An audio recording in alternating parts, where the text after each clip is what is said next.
大家好，我是明君。台湾真奇庙是专门介绍台湾的奇特庙宇，许多网友私讯我，要我一定要去找一间拜蟾蜍的庙——凤仙祠。听闻马祖有拜青蛙的铁甲元帅，而各地的五路财神庙也有拜咬钱蟾蜍，但单单只拜蟾蜍的庙，台湾好像只有这一间。上网搜寻凤仙祠，相关的资料非常的少，有些留言提到，非当地人带路是很难找到的。在 Google Map 上也没有完整的街景图，而且凤仙祠还在林园的骆驼山上啊，整个山头都是墓园。如果找不到凤仙祠，那就有可能变成了墓园一日游啊。当我还在犹豫的时候，就有赞助商给我勇气。在去寻找凤仙祠之前，先感谢一下这期台湾真奇妙的赞助商 Surfshark VPN。Surfshark VPN 它是一只帮助大家畅游网络世界的鲨鱼。在这个网络的时代，资讯犯罪无所不在，不止在公共场合，或者是在家使用 WiFi 连线，都有可能被骇客窃取的疑虑。这个时候就可以靠 Surfshark VPN 保护我们的网络安全。而 VPN 就是虚拟的私人网络，它可以建立加密通道，保护隐私，避免被骇客窃取。而且Surfshark VPN 在全世界100多个国家设置有3200多台的伺服器，让你可以畅游其他地区，在影音串流平台上找到更多的电影和影集啊！现在只要一个订阅账号，就可以在 PC、Mac、iOS、安卓、智慧电视等等的平台同步使用。Surfshark VPN 还提供一个贴心的服务，就是如果你使用不习惯的话，有30天的退还保证。现在马上点击下方的资讯栏以及置顶留言，订阅 Surfshark VPN， 使用我的优惠代码 LittleFew 就可以获得1.7折的优惠，订阅2年的方案还送3个月的免费哦。好的，那接下来就让我们继续去寻找凤仙祠吧。为了方便在墓园的小径穿梭，我选择了骑机车前往。骑到了林园，真不愧是石化重工业的地区啊，连路旁的电线杆都这么大只。凤仙祠在 Google 导航上有一段的虚线，代表这段路可能是产业道路，需要跨越草丛。当我开始往山上骑的时候，路旁的景色已经全部都是墓园了。由于之前有许多坟墓山的路过经验，所以我以平常心看待。直到路况越来越差的时候，才发现好像不太对啊。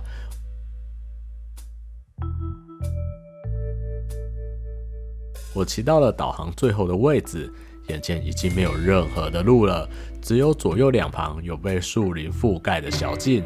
如果是你的话，你会想挑哪一条路走呢？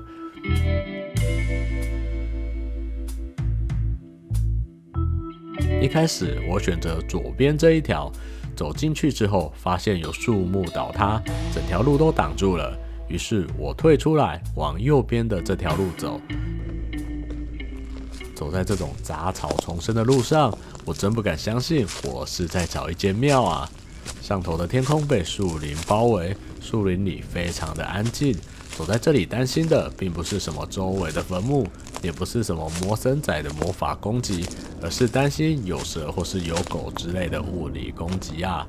前面路中间有一座坟墓被树木压住了，这个景象有点惊人啊！希望在今年清明节的时候会有人来处理。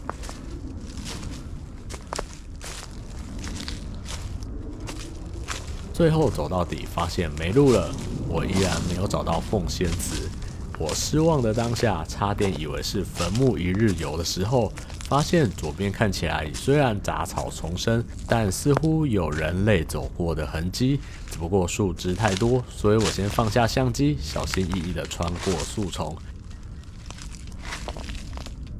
接着走出来，发现居然是一条道路啊！我推测另外一条路是可以直达凤仙祠的，于是我原路返回，骑上机车，试着从另外一头骑车上山。在路上我还看见最恶毒的符咒啊！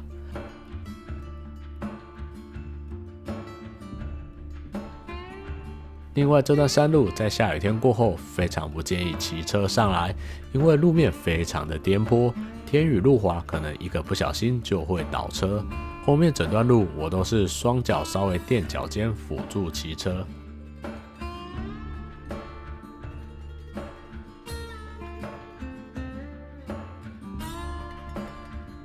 接着我终于回到了刚才爬出来的小路。大家看，这个是我刚才做记号的石头，意思就是我刚才是从那一边攀爬过来的。然后我们的目标处应该就不远了，就是在那里。我们再顺着路骑上去，应该就到了。然后由于这个石头做记号已经结束它的功能了，所以让它自己回去。地上之后有人开车或骑车不小心撞到。接着弯过这个弯，奉仙祠就在我的眼前呐！一座隐士于坟墓堆中的小庙，我终于找到了。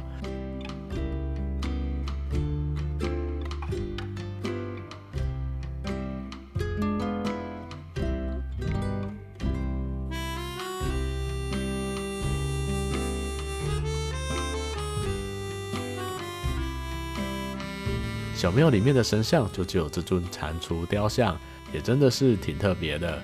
神像旁边还放着手轿，也许是有在起乩办事吧。一旁的拐杖绑着红布，上面写着奉仙镇祠之杖。桌上的贡品大多为化妆品、梳子、镜子等等的女性保养品，再加上奉仙祠的名字，看来她是一位女性长者的形象啊。我想依照台湾人称呼的习惯，奉仙可能也会被称作蟾蜍骂吧。左边摆着金子，所以推测这是一间洋庙吗？蟾蜍骂身上挂满了满满的珍珠项链，它的正面看起来像青蛙，但从侧面看可以看到跟蟾蜍一样，背后有许多的颗粒。以这间庙的大小来说，这尊神像算是挺大的，远远看你会觉得它的眼睛好像一直在直视你。我从桌上的鲜花以及周围的地面没有落叶的堆积来推测，这里是有人在上香和整理的。奉仙祠望出去的视野非常的好，可以俯瞰整个林园工业区，只是高雄的空污来源啊。旁边有一个厕所，厕所的出口有一个管子，这个管子好像直接通到了别人的地盘。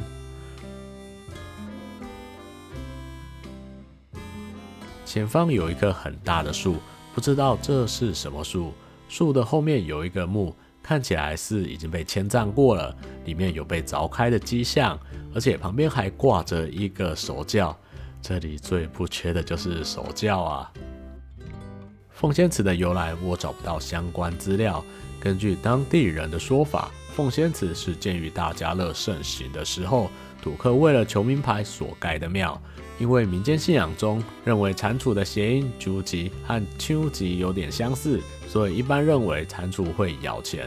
财神庙中也常见有在拜蟾蜍，再加上这里是骆驼山，从清朝时期这里就是墓园，到了日本时代，骆驼山新建的坑道以及碉堡，我想寺庙会建在这么特别的地方，也应该只有赌客为了求财才会这么做吧。赌客们总是认为越偏门的庙宇越有可能会发大财啊。相传大家乐盛行的时候，这里晚上就会聚集许多赌客，宗教信仰和博弈这么的融合，我想也真的是台湾特色吧。另外先前还有人分享，在前往奉仙祠的路上，有人在地上插了一把七星剑。我看了这张照片，觉得真是糟糕啊。如果你知道七星剑是谁插的，请联系当事人，请他把垃圾带回去。另外说一下这里附近的环境啊，这里真的非常的清幽，因为它四周全部都是被树叶所包覆的，所以当初啊，我想透过卫星云图来找这一间庙在哪里的时候，也是找不到的，因为完全被树叶包覆。然后之所以想会来这里拍摄呢，是因为查了这么多关于台湾奇特庙宇的时候啊，就是这一间庙真的是一个很奇特的存在。奇特的地方在于，奉仙祠完全符合奇特庙宇的头衔，无论是他拜蟾蜍，或者是被墓园包围，以及没有文字记录的建庙相关资料，只有口耳相传的说法。我就觉得我做了这么多台湾的奇特庙宇，就一定不能错过这一间，所以今天就来到了这里。其实我也默默做了20多集了，现在回想起来真是觉得不可思议啊。好了，这次台湾真奇妙就说到这里，那我们就下次见啦，拜。